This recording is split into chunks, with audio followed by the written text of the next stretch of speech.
అధ్యాయం 33వ వచనం నుండి 46వ వచనం వరకు.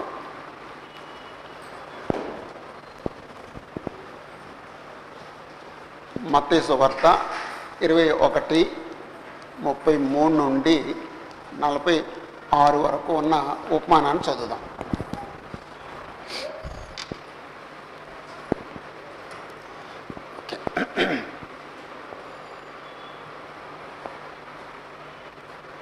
ఈ కరోనా టైంలో చాలామంది సిక్ అయ్యారు. దేవుని కృప వల్ల చాలామంది అంటే ఎక్కువ మందే సేవ్ అయ్యారు. ఏదో కొద్దిమంది చనిపోయారు కానీ ఎక్కువ మంది సేవ్ అయ్యారు. సహోదరులు గాంధీ గారి దంపతులు కూడా సిక్ అయ్యారు. దేవుని కృపలో వారు కోలుకుని ఈరోజు ఈ కృతజ్ఞత కూటం ఏర్పాటు చేసుకున్నారు. ఈ థర్డ్ వేవ్ గురించి చాలామంది ఏం చెప్తున్నారంటే ఇది ఎక్కువ మందికి వచ్చేస్తుంది అని చెప్తున్నారు. మరి ఎంతవరకు నిజం తెలియదు. ఎక్కువ మందికి వచ్చేస్తుంది కానీ ఎక్కువ బ్యాడ్ ఎఫెక్ట్స్ ఉండవు అని చెప్పేసి అంటున్నారండి. ఏదో ప్రొఫెసర్ నాగేశ్వర గారు ఇందాకే విన్నానండి నేను. రోజుకి 1,00,000 కేసులు వచ్చేస్తున్నాయి, అయినా సరే అక్కర్లేదు అన్నాను. అయినా అందరూ ఏమన్నారంటే జాగ్రత్తగా ఉండండి అని చెప్పి, అంటే మాస్క్ పెట్టుకుంటున్న విషయంలోనూ, దూరంగా ఉండే విషయంలోనూ ఆ విషయంలో జాగ్రత్తగా ఉండండి, పరిశుభ్రత విషయంలో జాగ్రత్తగా ఉండండి అన్నారు. అవి పాటిందామండి. అవి పాటించకుండా దేవుణ్ణి అడగడం తప్పు. అవి పాటించి దేవుణ్ణి అడుగుదాం, నాయనా మమ్మల్ని కాపాడండి అని చెప్పేసి. కాపాడమన్నప్పుడు ఓ విషయం చెప్పాలి ఆయనకి, నేను నీ సేవ చేస్తానని చెప్పాలి. అంటే అబద్ధం చెప్పమంటలేదు, ముందుకు వచ్చేయచ్చండి. ఇక్కడికి ఏమైనా ఖాళీలు ఉన్నాయి ఇంకా ముందుకు వచ్చేయచ్చు. అంటే నేను ఏదో దేవుని మభ్య పెట్టడానికి చెప్పమంటలేదండి.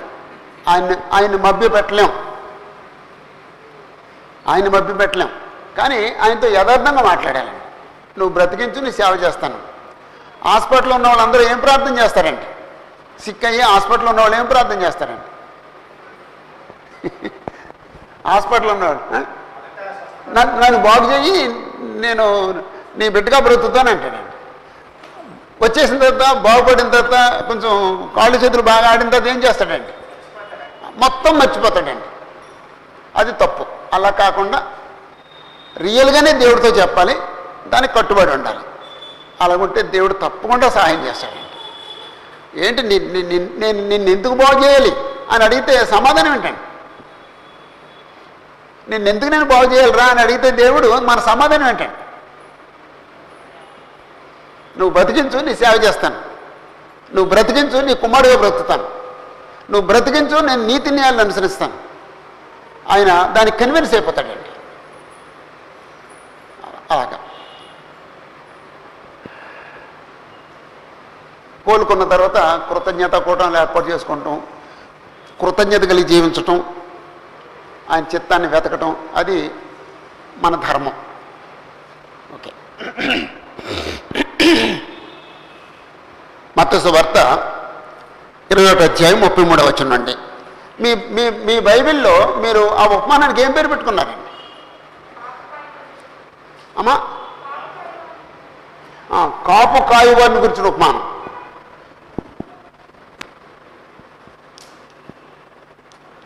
కాపు కాయు వారిని గూర్చిన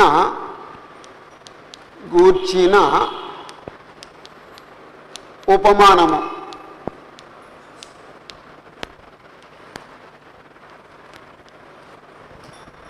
కొంతమంది కాపుల గురించిన ఉపమానం అంటారు. అంటే బైబిల్లో కాపులు ఉంటారండి. అంటే ఇక్కడ మన దేశంలో ఉంటారు తప్ప ప్రపంచంలో ఎక్కడ కాపుల కులస్తులు ఎవరు ఉంటారండి. మన దేశంలో మాత్రం కాపు కులస్తులు ఉంటారండి. ఇది కాపు కాయ వారిని గురించిన ఉపమానం. వ్యవసాయదారులు ఎవరికైనా తమ పొలాన్ని గుత్తకిస్తే వాళ్ళు గుత్తకు తీసుకున్నారంటాడు కదా, గుత్తదారులు గురించిన ఉపమానం అనమాట అండి. ఈ ఉపమానం ఏంటంటే గుత్తదారులు గురించిన ఉపమానం.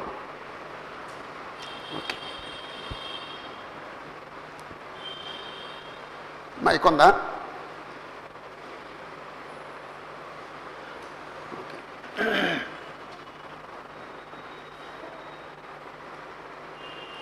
ముప్పై 33వ వచనం చదువు. 21:33.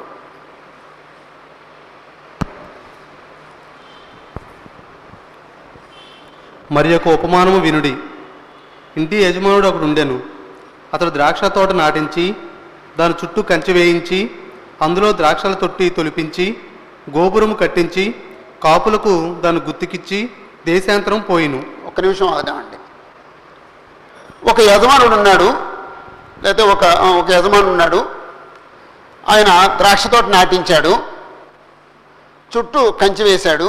అంటే తోటకు కావాల్సింది కంచె. ద్రాక్ష తోట తొలిపించాడు, ఎందుకంటే పళ్ళు కాసిన తర్వాత దాన్ని త్రొక్కి ద్రాక్షరసం తీసి త్రాగేటట్టుకు తొలిపించాడు. గోపురం కట్టించాడు. గోపురం ఎందుకంటే కాపలా కాయటానికి. కాపులకు దాన్ని గుత్తకిచ్చాడు. గుత్తదారులకి గుత్తకిచ్చి దేశాంతరం వెళ్ళిపోయాడు. అది సామాన్యమైన స్టోరీ. ఒక ఆయన వ్యవసాయదారుడు ఆ పొలం ఎవరికో గుత్తకిచ్చాడు. ఆయన ఊరెళ్ళి అంటే ఏదో వ్యాపారం మీద వెళ్ళిపోయాడు, అమెరికా వెళ్ళిపోయాడు. అలాగా ఇప్పుడు మనం ఇంతకుముందు కూడా చూసాం కాబట్టి కంచెన గురించి, గోపురం గురించి, ఆ తర్వాత ద్రాక్ష తొట్టు గురించి మనకు అవగాహన ఉంది. ఇంకా ముందుకు వెళ్ళిపోదామండి. 34వ వచనం. పండ్ల కాలం సమీపించినప్పుడు పండ్లలో తన భాగం తీసుకుని వచ్చుటకు ఆ కాపుల యొద్దకు తన దాసులు నంపగా ఆ కాపులు అతని దాసులను పట్టుకొని ఒకరిని కొట్టిరి, ఒకరిని చంపిరి, మరి ఒకరి మీద రాళ్ళు రువ్విలి. ఒకసారి ఓకే. అప్పుడు 6 నెలలకోసారి పంట లేదా సంవత్సరానికి ఒకసారి పంట ఉంటుంది. అప్పుడు దాని ప్రతిఫలం కోసం మనుషులు పంపిస్తాడండి. ఇంటద్దైతే నెలకోసారి ఇస్తారు కాబట్టి నెలకి మనుషుల్ని పంపిస్తారు, లేదా ఆయనే వెళ్తాడు. యెషయా గ్రంథం 5 అధ్యాయంలోనేమో ఆయనే వెళ్ళినట్టుగా ఉందండి. ఇక్కడేమో సేవకులు పంపించినట్టుగా ఉందండి. ప్రతిఫలం కొరకు ఎవరినో పంపించాడండి, తన దాసులను పంపించాడు. పండ్ల కాలం సమీపించినప్పుడు తన భాగం కొరకు దాసుల్ని పంపగా మొదట దాసులను పంపించాడు.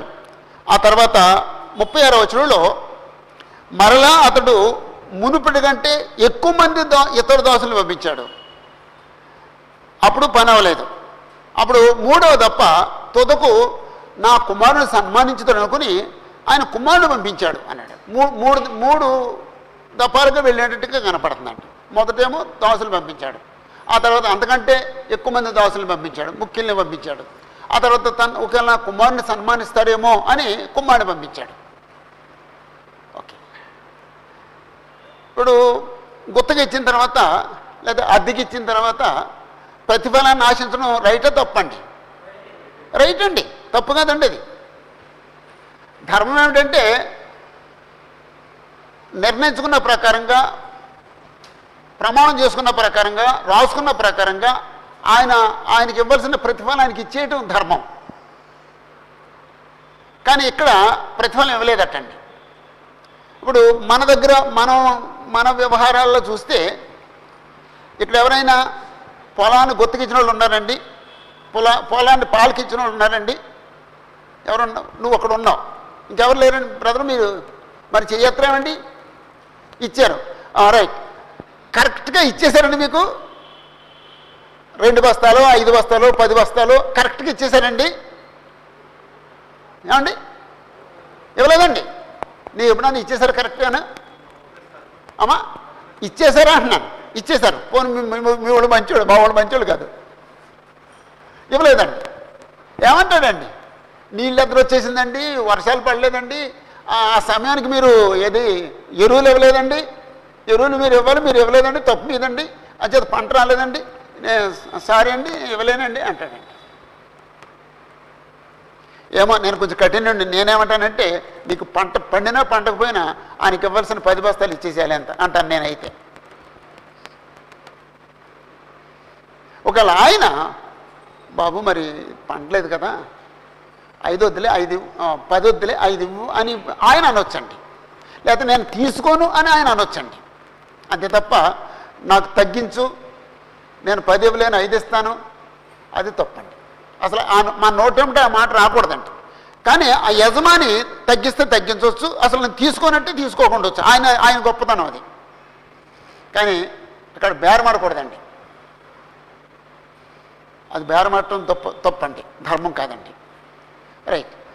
అక్కడ ఈ ఈ ఈ ఉపమానంలో యజమాని తన పొలం కోసం మనుషులు పంపించాడు. వీళ్ళు ఏం చేయాలండి? ఆయనకి ఇవ్వాల్సిన వాటాని మూట కట్టేసి ఇచ్చి దండం పెట్టాలండి. కానీ వాళ్ళు అలా చేయలేదండి. ఏం చేశారటండి?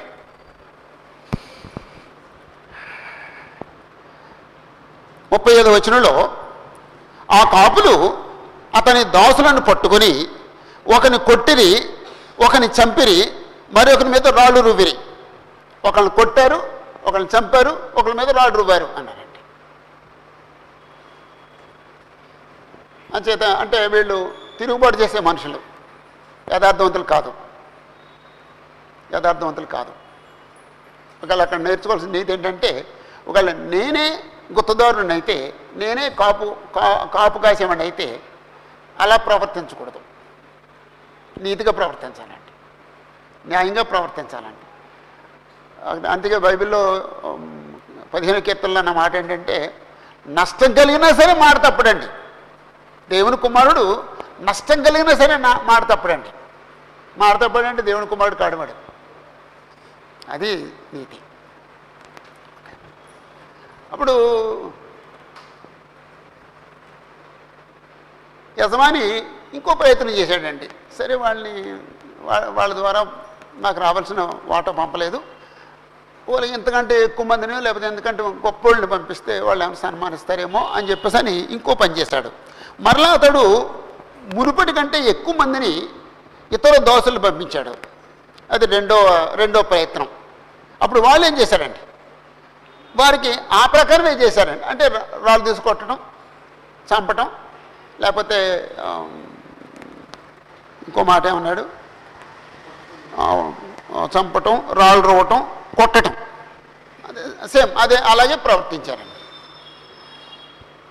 ఇప్పుడు యజమానికి ఆ ప్రాపర్టీ అతనిదైనా సరే ఒకరికి ఇచ్చిన తర్వాత ఈ సఫరింగ్ అంతా అనుభవించవలసిందేనండి, సఫర్ అవ్వాల్సిందేనండి.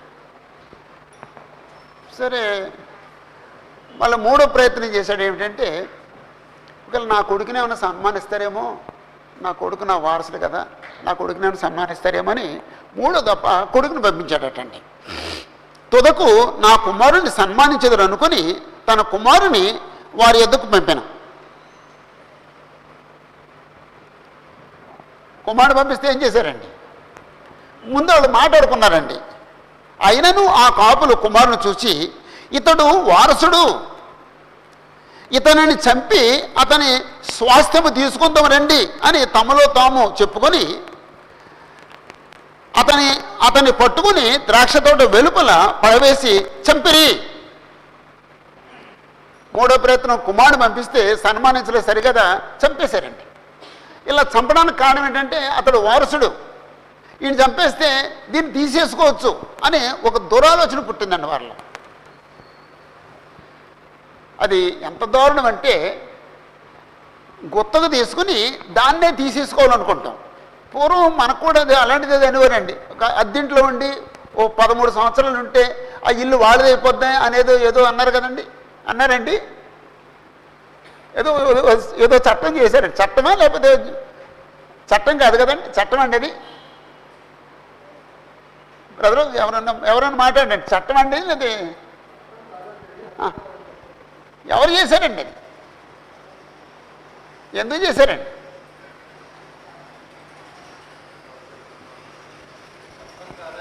చట్టం కాదు, ఎందుకు చేశారండి అది?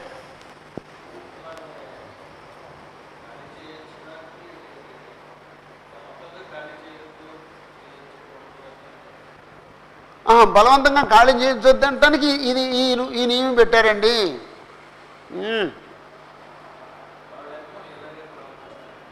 ఇలా ప్రవర్తించారండి. ఏమైనా తప్పు చేసేవాడికి సహాయం చేస్తాయండి అలాంటివి. అలాంటి ఆలోచనలు కానీ అలాంటి మాటలు కానీ తప్పు చేసిన వాడిని కొంచెం ప్రోత్సహిస్తాయండి. అదే చట్టం తప్పు చేసేవాడిని ప్రోత్సహించకూడదండి. తప్పు చేసినవాడు శిక్షించాలండి. అప్పుడేమైనా కాస్త నీతి జరుగుతుందండి. అయితే ఈ ఈ కుమారుడు చంపేస్తే ఆ ప్రాపర్టీ మందైపోద్ది. గత సంవత్సరం మనం అదే బైబిల్లో పెట్టుకోవడానికి షీట్లు ఇచ్చామండి. దాంట్లో అక్కడ రాయించిన మాట ఏంటంటే నీ పొరుగువాడిది ఏది ఆశించొద్దు అని. అంటే అప్పుడు కొన్ని వేల మందికి నీ పొరుగువాడిది ఏది ఆశించొద్దు అని ఒక మెసేజ్ ఇవ్వాలని ఆలోచన అండి. సంవత్సరం అంతా అతను బైబిల్ చదువుతున్నాడు, అప్పుడు పెట్టుకుంటాడు కాబట్టి ప్రతిదినము ఆ కాగితం చూస్తాడండి. మీ దగ్గర ఉందండి, నా దగ్గర 2 ఉన్నాయండి. ప్రతిదినము ఆ కాగితం చూస్తాడండి, ప్రతిదినం ఆ వాక్యం చదువుతాడండి, ప్రతిదినం దాని గురించి ఆలోచిస్తాడండి. పొరుగువాడిది ఏది ఆశించకూడదు, పొరుగువాడిది ఏది ఆశించకూడదు, పొరుగువాడిది ఏది ఆశించకూడదని. ఇక్కడ పొరుగువాడిని ఆశించే ఓ దుర్గుణం ఉందండి. ధర్మశాస్త్రంలో దేవుడు చెప్పాడండి, నీ పొరుగువాడిది ఏది ఆశించొద్దు. నీ పొరుగువాడి దోసుని కానీ, దాసిని కానీ, ఎద్దుని కానీ, గాడిదని కానీ, నీ పొరుగువాని బాని కానీ, నీ పొరుగువాని ఇల్లు కానీ దేన్ని ఆశించొద్దు. కానీ ధర్మశాస్త్రం అలాగే ఉంది, పొరుగువాడిది ఆశించడం కొనసాగుతూనే ఉంది. నీ పొరుగువాడిది ఏది ఆశించొద్దు. వీళ్ళు గుత్తగా తీసుకొని దాన్ని సొంతం చేసేసుకోవాలని ప్రయత్నం చేస్తున్నారండి. ఓకే, అప్పుడు ఈ స్టోరీలో ఆ యజమానుడు ఎవరై ఉంటారండి? మనకి యేసుప్రభు చెప్పిన ఉపమానంలో యజమానుడు ఎవరై ఉంటారండి? యెహోవా దేవుడు. యజమాని యెహోవా దేవుడు అండి. ద్రాక్ష తోట ఏదై ఉంటుందండి? ఇశ్రాయేల్ ప్రజలు. ఓకే, గుత్తదారులు ఎవరండి?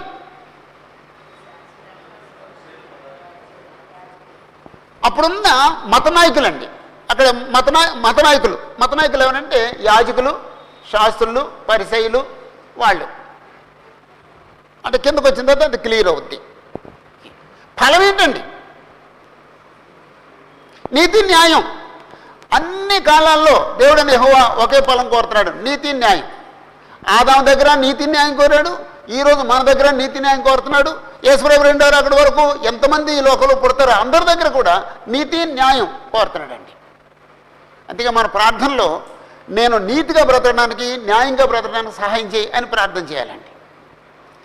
ప్రపంచమంతటి కోసం ప్రార్థన చేస్తే ప్రపంచమంతా నీతి న్యాయాన్ని అనుసరించేట్టుగా సహాయం చేయమని ప్రార్థన చేయాలండి. ఒకవేళ రాజకీయ నాయకుల గురించి ప్రార్థన చేస్తే రాజకీయ నాయకులు నీతి న్యాయాలతో పరిపాలించడానికి సహాయం చేయమని ప్రార్థన చేయాలండి. ఒకవేళ మన బిడ్డల గురించి ప్రార్థన చేస్తే మన బిడ్డలు నీతి న్యాయాలను అనుసరించేటట్టుగా, పరిశుద్ధంగా బ్రతికేటట్లుగా మన బిడ్డల కోసం ప్రార్థన చేసుకోవాలండి. అది లేకపోతే మనం ఈ చెడ్డ గృహ నిర్వాహకులు లేకపోతే చెడ్డ కాపు కాసేవాళ్ళం అవుతామండి, చెడ్డ గుత్తదారులం అవుతామండి. నీతి న్యాయం లేకపోతే మనం కూడా చెడ్డ గుత్తదారులం అవుతామండి. అంచేది ఎప్పుడు కూడా మనం నీతి న్యాయంగా బ్రతకడానికి మాకు సహాయం చేయండి తండ్రి అని ఆయన వేడుకోవాలండి. ఓకే, అప్పుడు యజమాని ఆయనే వచ్చాడండి. లేకపోతే ఆయన వస్తే ఏం చేస్తాడని ప్రశ్న వేశాడండి ఆడియన్స్కి. ఎవరికైతే ఈ ఉపమానం చెప్తున్నాడో వాళ్ళకి ఓ ప్రశ్న వేశాడండి. 40వ వచనంలో ఓకే, ఇంకో మాట చెప్పుకోలేదు కదండి, సేవకులు పంపించారు కదా. సేవకులు ఎవరండి? ప్రవక్తలు. యేసుప్రభు యొక్క యెహోవా దేవుని యొక్క ప్రవక్తలు వాళ్ళు. అంచేత ప్రవక్తలు ఏం చేశారు? కొట్టారండి, రాళ్ళు తీసి కొట్టేశారండి, కొంతమందిని చంపేశారండి. ఆ చివరికి ఆయన కొడుకునే పంపించాడండి. ఆ కొడుకు ఎవరండి? అంటే అందరూ ఉన్నారండి, అన్ని క్యారెక్టర్లు ఉన్నాయండి, అందరూ ఉన్నారండి. యేసుప్రభు కూడా ఉన్నాడండి ఈ స్టోరీలో. ఆయనే చెప్తున్నాడు, ఆయనే ఉన్నాడండి. కొడుకుని పంపించాడు. కొడుకుని ఏం చేశారండి? చంపేశారండి. ఆయన చంపబడక మునిపే యేసుప్రభు నన్ను చంపేస్తారు మీరు అని చెప్పారండి. ఆయన తన గురించి మీరు నన్ను చంపేస్తారు అని ముందే వాళ్ళకి చెప్పాడండి. ఓకే, అయిపోయిన తర్వాత అప్పుడు వాళ్ళకు ప్రశ్న వేశాడండి 40వ వచనంలో. కాబట్టి ఆ ద్రాక్ష తోట యజమానుడు వచ్చినప్పుడు ఆ కాపులను ఏమి చేయను అనేను. ఆ కాపులను ఏం చేస్తాడు? యజమాని వచ్చి ఏం చేస్తాడు అని ప్రశ్న వేసినప్పటికీ వాళ్ళు చాలా తీవ్రంగా సమాధానం చెప్పారండి. అందుకు వారు ఆ దుర్మార్గులను కఠినముగా సంహరించి వాటి కాలమందు తనకు పండ్లను చెల్లించినట్టు ఇతర కాపులకు ఆ ద్రాక్ష తోట గుత్తకిచ్చునని ఆయనతో చెప్పి సమాధానం ఎలాగుందండి అమ్మా? సమాధానం ఎలాగుందండి? తగినట్టుగా ఉంది. ఇంకా అసలు వాళ్ళు ఎలా అంటే సామాన్యంగా చెప్పారు, కొంచెం తీవ్రంగా చెప్పారండి. ఎందుకు తీవ్రంగా చెప్పారండి? ఆ స్టోరీలో ఇన్వాల్వ్ అయిపోయారండి. ఇన్వాల్వ్ అయిపోయి అంత దుర్మార్గంలో ప్రవర్తించారా, వాళ్ళని చంపేసేయాలి అన్నారు అనమాట అండి. అంత దుర్మార్గంగా ప్రవర్తిస్తారా? ఆస్తి తీసుకోవాలనుకున్నారా? పంపించిన సేవకులకు చంపేశారా? కొడుకుని చంపేశారా? అంటే యేసుప్రభు ఉపమానాన్ని అలా చెప్పేవారు అనమాట అండి. కళ్ళకు కట్టేటట్టు, ఆ హృదయాలు కదిలేటట్టు, వాళ్ళు ఇన్వాల్వ్ అయిపోయేటట్టు ఆ ఉపమానాలు చెప్పేవారు అనమాట అండి. అందుకే వాళ్ళు ఆ దుర్మార్గాలను కఠినంగా సంహరించి వాటి కాలమందు తనకు పండ్లను చెల్లించినట్టు ఇతర కాపులకు ఆ ద్రాక్ష తోట గుత్తకిచ్చును అని చెప్పేశాను. యేసుప్రభు మనసులో నవ్వుకొని ఉంటారండి. నవ్వుకొని తర్వాత యేసుప్రభు 2 ప్రవచనాలు చెప్పారండి. ఓకే, 118 కీర్తన 22వ వచనంలో ఉన్న మాటని యేసుప్రభు కోట్ చేశారండి. మరియు యేసు వారిని చూచి 118 కీర్తన అంటే తీయక్కర్లేదు, అక్కడ వేసుకోండి, అవసరమైతే వేసుకుని ఉంటే అక్కర్లేదండి. 118 కీర్తన 22వ వచనం అండి. ఇల్లు కట్టువారు నిషేధించిన రాయి మూలకు తలరాయి ఆయను, ఇది ప్రభువు వలననే కలిగెను, ఇది మన కన్నులకు ఆశ్చర్యము అను మాట మీరు లేఖనముల్లో ఎన్నడూ చదవలేదా? ఇల్లు కట్టువారు నిషేధించిన రాయి. ఇక్కడ ఇల్లు కట్టువారు ఎవరు? ఇల్లు కట్టువారు ఎవరు? ఒకవేళ ఇశ్రాయేలీలు లేకపోతే యూదులు. ఇప్పుడు ఎవరైతే ఈ ఉపమానాన్ని వింటున్నారో వాళ్ళు. మీరు ఇల్లు కట్టేవారు. నిషేధించిన రాయి ఎవరండి? యేసుప్రభు. అంటే వాళ్ళు ఏం చేశారన్నమాట? యేసుప్రభుని నిషేధించారండి. యేసుప్రభుకి ఇవ్వాల్సిన గౌరవం ఇవ్వట్లేదండి. యేసుప్రభుని మెస్సీగా వాళ్ళు నమ్మట్లేదండి. ఈయన ఎవరో అనుకున్నారండి. అయితే మీరేమో నన్ను నిషేధించారు, దేవుడు నన్ను తలకు మూలరాయి చేస్తాడు, ఇది ప్రభు వల్లనే యెహోవా వల్లనే కలిగెను, ఇది మన కన్నులకు ఆశ్చర్యము అనే మాట మీరు ఎప్పుడు చదవలేదా అని చెప్పేసి అని వాళ్ళు ప్రశ్న వేశారండి. ప్రశ్న వేసిన తర్వాత అప్పుడు యేసు ప్రభు వాళ్ళు చెప్పిందే ఆయన భాషలో చెప్పారు. ఏమిటంటే, కాబట్టి దేవుని రాజ్యము మీ యొద్ద నుండి తొలగించబడి దాని ఫలమిచ్చు జనులకు ఇవ్వబడునని, లేకపోతే అన్ని జనులకు ఇవ్వబడినని మీతో చెప్పుతున్నాను. కాబట్టి దేవుని రాజ్యం మీ యొద్ద నుండి తొలగింపబడి దాని ఫలమిచ్చు జనులకు ఇవ్వబడుద్ది. దేవుని రాజ్యం మీ యొద్ద నుండి తీసివేయబడుద్ది. దేవుని రాజ్యం మీ యొద్ద నుండి తీసివేయబడుద్ది అంటే వాళ్ళ మధ్య దేవుని రాజ్యం ఉందా? ఎవరైనా సమాధానం చెప్పండి. ఉందా లేదా? ఉంది. లేకపోతే అలా తీసేస్తాడు, ఉంటేనే తీసేస్తాడు. కానీ మీకు చాలామందికి డౌట్ ఉంటుంది, ఎప్పుడు పెంతెకొస్తు పండుగ రోజు కదా దేవుని రాజ్యం స్థాపించబడింది, ఇక్కడ దేవుని రాజ్యం ఉండవేంటి అనిపిస్తుంది మీకు. అంతకుముందు దేవుడు సకల యుగాల్లో రాజు ఉన్నాడు. దేవుని యొక్క రాజ్యం ఎప్పుడూ ఉంది. ఆ ఒక్క మొక్క తెలియట్లేదు మనుషులకి. పెంతెకొస్తు పండుగ రోజునే దేవుని రాజ్యం స్థాపించబడింది అనుకుంటున్నారండి. దేవుని రాజ్యం ఎప్పుడూ ఉంది. పెంతెకొస్తు పండుగ రోజున ఏమైందంటే యేసుప్రభు రాజు అయ్యారు. దేవుని రాజ్యం మారలేదు. దేవుని రాజ్యం అదే, రాజుగారు మారారు. అంతవరకునేమో యెహోవా దేవుడు రాజు ఉన్నాడు. పెంతెకొస్తు పండుగనేమో యేసుప్రభు రాజు అయ్యాడు. కాబట్టి మీ దగ్గర రాజ్యం ఉంది. అంటే ఇశ్రాయేలు జనం దేవుని యొక్క రాజ్యం. ఇప్పుడు దేవుని యొక్క రాజ్యం వాళ్ళ నుంచి వాళ్ళ మధ్య నుండి తీసివేయబడుద్ది, లేకపోతే వాళ్ళు దేవుని రాజ్యంలో తొలగించబడతారు. అంతకుముందు ఒక మాట చూద్దాం. ఇశ్రాయేలీలు దేవుని రాజ్యం. ఒక వచనం చెప్పండి. ఇశ్రాయేలీని దేవుడు రాజ్యంగా చేసుకున్నాడు. వచనం కావాలి ఎవరైనా? నిర్గమాకాండం 19వ అధ్యాయం 5వ వచనం. Very good, thank you. నిర్గమాకాండం 19వ అధ్యాయం 5వ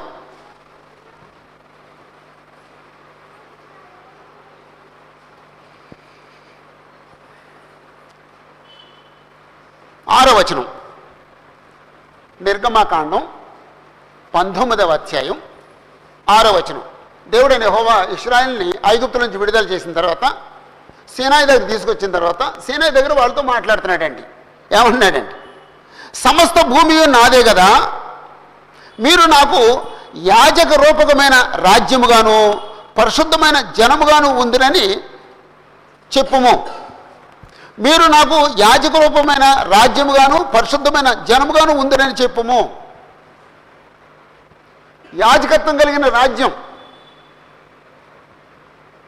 కాబట్టి దేవుడు అంతవరకును ఆదామును పరిపాలించాడు, నోవహును పరిపాలించాడు, అబ్రాహామును పరిపాలించాడు, ఇస్సాకును పరిపాలించాడు, యాకోబును పరిపాలించాడు. ఇశ్రాయేలు జనాంగాన్ని ఇప్పుడు ఒక రాజ్యంగా చేసుకున్నాడండి. ఐగుప్తులో ఉన్నప్పుడు వాళ్ళు దేవుని రాజ్యం కాదండి, దేవుని రాజ్య పౌరులుగా బ్రతకలేదండి. వాళ్ళు అన్నిల్లా బ్రతికారండి, అది ఐగుప్తీల్లా బ్రతికారండి. వాళ్ళని ఐగుప్తు నుంచి విడుదల చేసిన తర్వాత ఇప్పుడు నేను మిమ్మల్ని నాకు రాజ్యంగా చేసుకుంటున్నాను, ఇదిగో నేను చట్టం ఇస్తున్నాను అని 20 అధ్యాయంలో చట్టం ఇచ్చాడండి. అక్కడి నుంచి ఆ చట్టం పాటించి వాళ్ళు ఎలా ఉండాలంటే దేవుని రాజ్యంగా బ్రతకాలండి. అలా దేవుని రాజ్యంగా చేసుకున్నాడండి. ఇప్పుడు ఏమన్నాడంటే నేను మీకు రాజ్యం ఇచ్చాను, లేదా మిమ్మల్ని రాజ్యంగా చేసుకున్నాను, ఇప్పుడు మీ వద్ద నుండి రాజ్యాన్ని తీసేస్తాను. అంటే నా పరిపాలన మీ వద్ద నుండి తీసివేయబడుతుంది, లేకపోతే నా పరిపాలనలో నుంచి మీరు తొలగించబడతారు, మీరు నా రాజ్య పౌరులకు ఉండరు అని చెప్పాడండి. అప్పుడు ఈ రాజ్యాన్ని ఇంకొకరు ఇచ్చేస్తాను. ఎవరికి ఇస్తానండి? ఫలాలు ఇచ్చేవాళ్ళకి ఇస్తాను,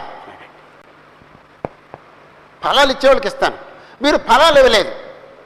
ఇప్పుడు యెషయా గ్రంథం 5వ అధ్యాయంలో ప్రాబ్లం ఏంటి, మత్తయి సువార్త 21వ అధ్యాయంలో ప్రాబ్లం ఏంటి? అక్కడ ప్రాబ్లం ఏంటండి?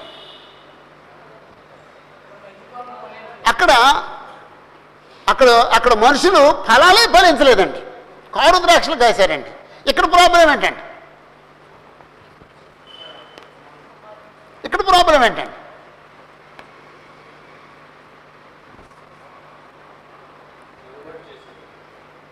ఎవరు అంటే ద్రాక్ష తోట తిరుగుబాటు చేసిందా, కాపు కాసేవారు తిరుగుబాటు చేస్తారా? కాపు కాసేవారు తిరుగుబాటు చేస్తారండి. అక్కడ ద్రాక్ష తోటే తిరుగుబాటు చేసిందండి, కారు ద్రాక్షలు కాసిందండి.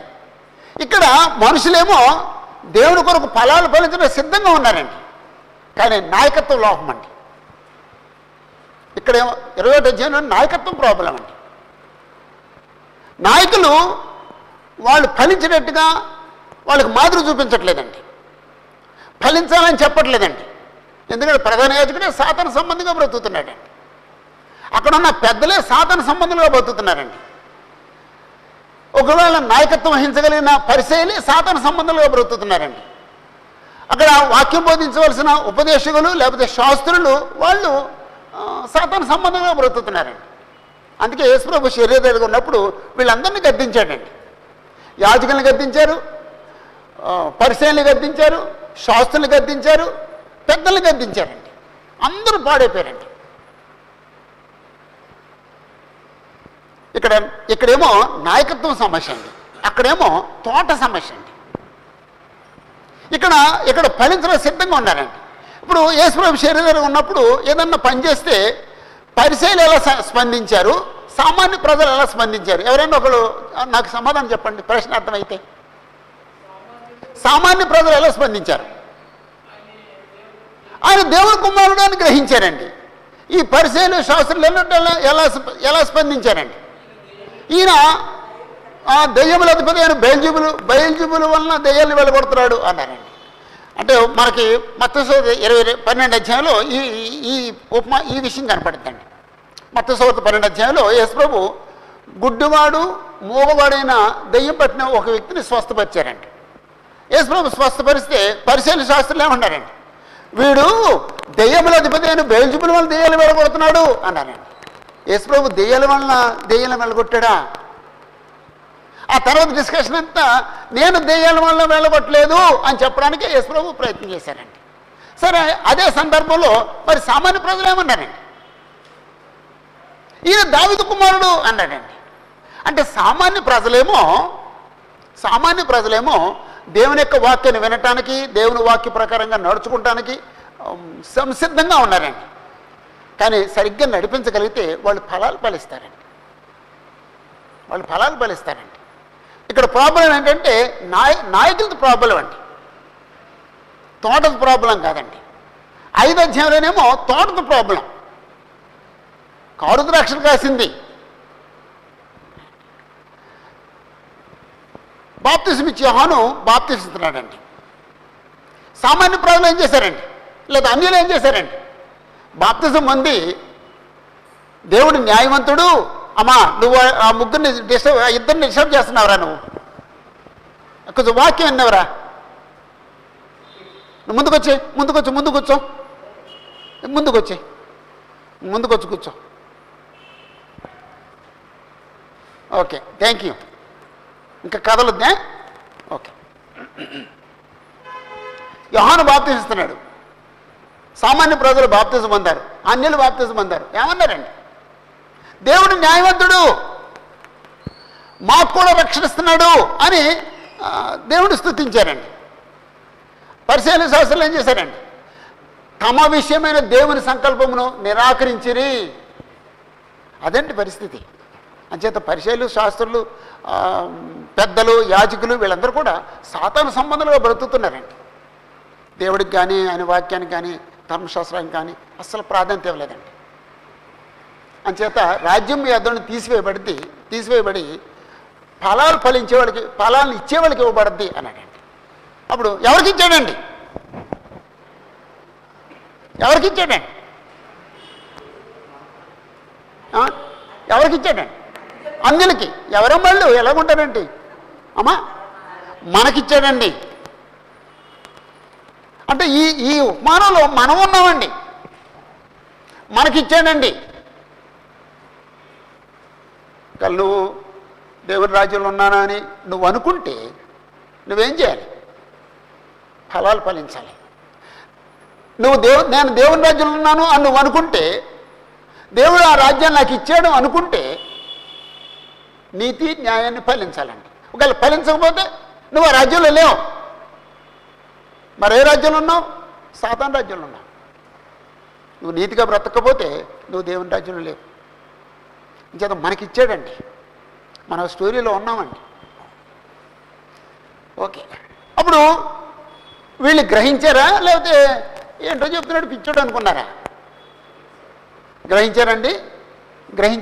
ఆ తర్వాత వచనం ఇంకో మాట చెప్పిన తర్వాత 44వ వచనంలో, మరియు ఈ రాతి మీద పడివాడు తొణకలైపోవును, కానీ అది ఎవరి మీద పడునో వానిని నలిచేయును అని ఆ మాట కూడా చెప్పేసి యేసు ప్రభు ముగించేశారండి. ఈ రాతి మీద పడివాడు ఎవరండి? రాయి యేసు ప్రభు. ఒకవేళ యేసు ప్రభువును ఎవరన్నా ఢీకొంటే ఏమవుతాడండి? తొణకలైపోతాడండి. ఒకవేళ యేసు ప్రభు ముడితే స్వస్థత కలుగుద్ది. యేసు ప్రభు ఉగ్రతతో ఎవరి మీద పడితే అతనేమవుతాడండి? నలి చేయబడతాడు అన్నాడండి. ఇక్కడ యేసు ప్రభు చెప్పిన మాట ఏంటంటే, ఆయన శరీరధారిగా ఉన్న కాలంలో ఎప్పుడూ ప్రజల మీద కోపం చూపించలేదండి. కానీ ఎప్పుడో ఒకసారి చూపిస్తాడటండి ఆయన. ఆ చూపించే దాని గురించి మాట్లాడాడండి. అంటే అక్కడ మన భాషలో చెప్పాలంటే యేసు ప్రభుతో పెట్టుకోకూడదండి. యేసు ప్రభు కాకుండా రక్షణ ఇచ్చేది ఎవరున్నారండి? ఈరోజు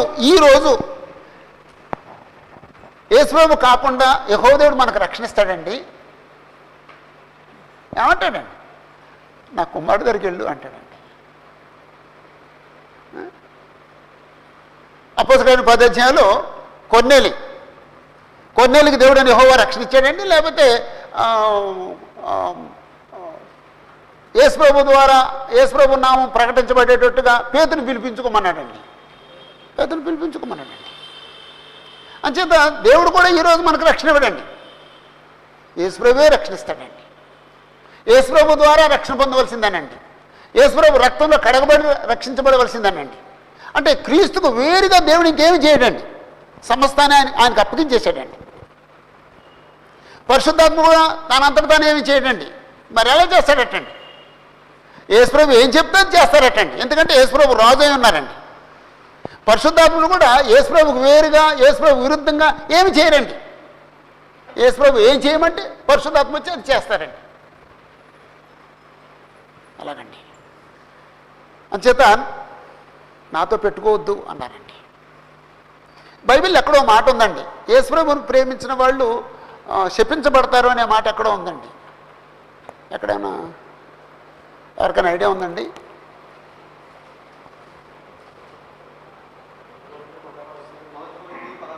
ఏమండి? 1 కొరింథీ 16 అధ్యాయం 22వ వచనమా? ఓకే, 1 కొరింథీ 16:22. 16:22 చదువు.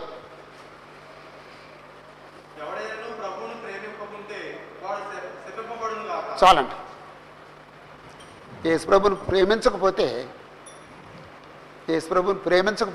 మనం దీవించబడం, యేసుప్రభుని ప్రేమించకపోతే శపించబడతాం. సౌలు సంఘాన్ని హింసిస్తున్నప్పుడు యేసుప్రభు కనపడ్డాడండి సౌలుకి. కనిపించి సౌలా సౌలా నన్నెందుకు హింసిస్తున్నావు అన్నాడండి. నేల మీద పడ్డవాడు, కళ్ళు కనపట్లేదు, నేల మీద పడ్డవాడు నువ్వు ఎవడో ప్రభు అన్నాడండి. నీవు హింసిస్తున్న యేసుని. అంటే సౌలు సంఘాన్ని హింసించాడా, యేసుప్రభుని హింసించాడా? సంఘాన్ని హింసించాడు. మరి యేసుప్రభు నన్ను హింసిస్తున్నా ఉంటాడేటండి. సంఘాన్ని హింసిస్తే యేసుప్రభుని హింసించినట్టే. కారణం ఏంటంటే సంఘం యేసుప్రభు యొక్క శరీరం. సంఘాన్ని యేసుప్రభుని వేరు చేయలేం. యేసుప్రభు ఏమో శిరస్సు ఉన్నారు, సంఘమేమో ఆయన శరీరం అయింది. సంఘాన్ని హింసిస్తే యేసుప్రభుని హింసించినట్టు, సంఘాన్ని దూషిస్తే యేసుప్రభుని దూషించినట్టు, సంఘాన్ని సన్మానిస్తే యేసుప్రభుని సన్మానించినట్టు. నన్ను ఎంత హింసిస్తున్నావు అని చెప్పి, ఎవడో ప్రభు నీవు హింసిస్తున్న యేసును. అపోస్తలుల 9వ అధ్యాయంలో ఆ విషయం. కాబట్టి ఈరోజు ఎవరైనా సరే యేసుప్రభు ద్వారా రక్షించబడాలి. యేసుప్రభు ద్వారా ఇవ్వబడిన, క్రీస్తులో ఇవ్వబడిన ఆశీర్వాదాలు అనుభవించాలి. ఈరోజు ప్రతి మనిషి, ప్రతి క్రైస్తవుడు క్రీస్తు యొక్క సారూప్యాన్ని సంపాదించగలగాలి. క్రీస్తుని కలిగిన సంపూర్ణతకు సమానమైన సంపూర్ణతను సంపాదించగలగాలి. అందుకు దేవుడు యేసుప్రభును మధ్యవర్తిగా నియమించాడండి. యేసుప్రభు ఈరోజు రాజుగా పరిపాలన చేస్తున్నాడండి. యేసుప్రభు రెండోసారి వచ్చినప్పుడు రాజు అవరండి. అపోస్తలుల గారు 2వ అధ్యాయంలో రాజు అయ్యారండి. ఆయన ఆరోహణం అయినప్పుడే రాజు అయ్యారండి. ఆయన రాజుగా ఇప్పుడు పరిపాలన చేస్తున్నాడండి. ప్రధాన యాజకుడిగా తండ్రికి మనకి మధ్యవర్తిగా వ్యవహరిస్తున్నారండి. యేసుప్రభు ప్రవక్తగా ఈ క్రొత్త నిబంధనను మనకి ఇచ్చారండి. భవిష్యత్తులో యేసుప్రభు న్యాయాధిపతిగా రాబోతున్నాడండి. ఆయన వచ్చి ప్రపంచమంతటికి తీర్పు తీరుస్తాడండి. అవి యేసుప్రభు యొక్క పాత్రలు. ఓకే, కాబట్టి రాజ్యం ఎదురుని తీసివేయబడి ఫలాలు ఫలించే వాళ్ళకి ఇవ్వబడుద్ది అని చెప్పేసి అంటే ఈరోజు మనకి ఇవ్వబడిందండి. కాబట్టి మనకిచ్చిన బోధ ఏమిటండి? మనం ఫలాలు ఫలించాలి, నీతి న్యాయం అనే ఫలాలు ఫలించాలి. మరో మాటలో చెప్పాలంటే క్రీస్తు యొక్క సారూప్యాన్ని సంపాదించాలి. మరో మాటలో చెప్పాలంటే క్రీస్తునకు కలిగిన సంపూర్ణతకు సమానమైన సంపూర్ణతను సంపాదించాలి. అది మన ఫలం, అది మన గురి, అది మనం సాధించవలసింది. ఏదో గుడికెళ్ళి రావడం కాదండి, కొత్త మంచి బట్టలు కట్టుకొని బైబిల్ పట్టుకుని గుడికెళ్ళి రావడం కాదండి. అంటే గుడికి వెళ్ళొద్దంటలేదు. గుడికి వెళ్ళటం అనేది మన ప్రాథమిక ధర్మం. గుడికి వెళ్ళినోడు అసలు క్రైస్తవుడే కాదండి. చర్చికి వెళ్లకుండా ఉండే క్రిస్టియానిటీ, క్రొత్త క్రిస్టియానిటీ యేసుప్రభు స్థాపించలేదండి. మనకి ఎన్నున్నా సరే ఆదివారం దేవుణ్ణి ఆరాధించడానికి వెళ్ళటం మన ప్రాథమికమైన విధి. ఆ తర్వాత సంపాదించవలసింది ఏమిటంటే క్రీస్తు యొక్క సారూప్యాన్ని సంపాదించడం. అలాగండి. ఓకే, వీళ్ళు గ్రహించారంటే గ్రహించారండి. 45వ వచనం చూడండి. 45వ వచనం. ప్రధాన యాజకులను పరిసయ్యులను ఆయన చెప్పిన ఉపమానములను విని తమ్మును గురించి చెప్పినని గ్రహించి అబ్బా, ఇక్కడ ఇద్దరు గొప్పోళ్ళేనండి. అటు బోధించిన ఆయన గొప్పోడే, విన్నవాళ్ళు గొప్పోళ్ళేనండి. బోధించిన ఆయన అంత గొప్పోడండి, వాళ్ళకి అర్థమయ్యేటట్టుగా వాళ్ళ హృదయంలో గుచ్చుకునేటట్టుగా చెప్పాడండి బోధించిన ఆయన. ఆయన చాలా గొప్పోడండి. విన్నవాళ్ళు చాలా గొప్పోళ్ళండి, వాళ్ళు గ్రహించగలిగిన వాళ్ళండి. ఆయన సామాన్య కదా, విద్యావంతులండి. ఆయన గ్రహించగలిగారండి. మనల గురించి చెప్పెడతాను అనుకున్నారండి. ఇద్దరు గొప్పలేనండి. ప్రధాన యాజకులను పరిచయులను ఆయన చెప్పిన ఉపమానములను విని తమ్ముని గురించి చెప్పినని గ్రహించి, ఓకే, వాళ్ళ గురించి చెప్పాడండి యేసుప్రభు, వాళ్ళ గురించి చెప్పాడండి. ఒకసారి నేను ప్రసంగం చేస్తే ఆదివారం ఆరాధన అయిన తర్వాత అక్కడ నిలబడ్డానండి. ఒక ఆయన వచ్చి వందలు చెప్పాడు. బాబు, విషయం అర్థమైందా అన్నానండి. నా గురించి చెప్పారు మీరు. అవునండి, నేను నీ గురించి చెప్పాను, నువ్వు మారాలని వెళ్ళిపోయాడు. అంటే చాలా తెలివిగల అన్నమాట, అర్థం చేసుకున్నాను అన్నమాట అండి. వీళ్ళు చాలా తెలివిగల వాళ్ళండి, అర్థం చేసుకున్నారండి. మరి అర్థం చేసుకుంటే ఏం చేయాలండి? ఏం చేయాలి బ్రదర్? మారుమనసు పొందాలండి.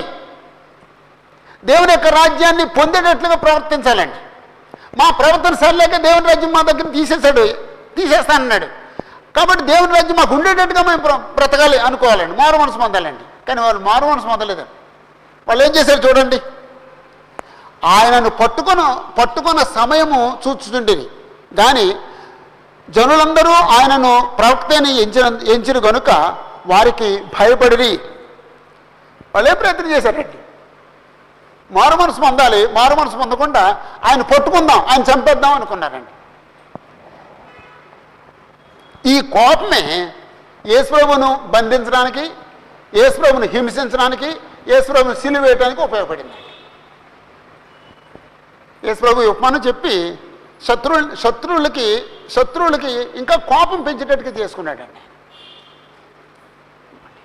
కానీ ఇలాంటి వాక్యం విన్న తర్వాత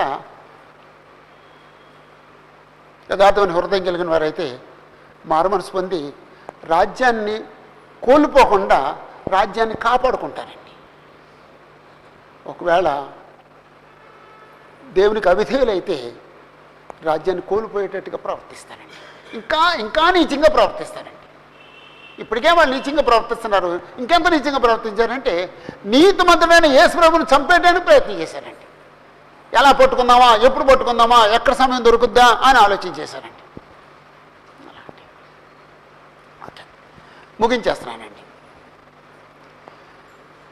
ఈ ఉపమానంలో దేవుడు ఉన్నారండి, ఈ ఉపమానంలో యేసుప్రభు ఉన్నారండి, ఈ ఉపమానంలో ఇశ్రాయేలు జనాంగం ఉన్నారండి, ఈ ఉపమానంలో ప్రవక్తలు ఉన్నారండి, ఈ ఉపమానంలో పరిచయులు శాస్త్రులు వాళ్ళు ఉన్నారండి, ఈ ఉపమానంలో మనం ఉన్నామండి. రెండవది, ఈ ఉపమానంలో మనం ఉంటే దేవుడు మనకి ఆ రాజ్యాన్ని ఇస్తే, దేవుడు ఎందుకు ఇచ్చాడు రాజ్యాన్ని మనకి? మనం ఫలిస్తామని, ఫలాలు అప్పగిస్తామని ఇచ్చాడండి. కాబట్టి మనం ఫలిస్తే దేవుడు సంతోషిస్తాడు. ఎందుకంటే నేను వీళ్ళు నాకు ఫలాలు ఇస్తారని ఇచ్చాను, వీళ్ళు ఫలాలు ఫలిస్తున్నారు అని దేవుడు ఆనందిస్తాడండి. ఒకవేళ మనం ఫలాలు ఫలించకపోతే వీళ్ళకి ఎందుకు ఇచ్చాను రా బాబు అని బాధపడతాడండి దేవుడు ఒకసారి నరులు సృష్టించినందుకే బాధపడ్డాడటండి. ఇంకోసారి యూదుల్ని లేదా ఇశ్రాయేలుకి రాజ్యాన్ని ఇచ్చినందుకు బాధపడ్డాడండి. ఒకవేళ ఇంకోసారి బాధపడితే మనం ఫలించకపోతే మనకు ఆయన రాజ్యాన్ని ఇచ్చినందుకు బాధపడతాడండి. ఏం చేద్దామండి? ఆయన సంతోషపరుద్దామా, ఆయన మరలా ఇంకోసారి బాధ పెడదామా? సంతోషపడుద్దామండి. ఆయన కోరుకునే నీతిని, ఆయన కోరుకునే న్యాయాన్ని ఫలిందామండి. ఆయన కోరుకునే క్రీస్తుకు సారూప్యాన్ని సంపాదిందామండి. ఆయన కోరుకునేట్టుగా క్రీస్తుకు కలిగిన సంపూర్ణతకు సమానమైన సంపూర్ణతను సంపాదిందామండి. అంతకుమించి ఆయన మన దగ్గర ఏమీ ఆశించట్లేదండి. అదే ఆయన ఆశిస్తున్నాడండి, అదే ఆయనకి ఇద్దామండి.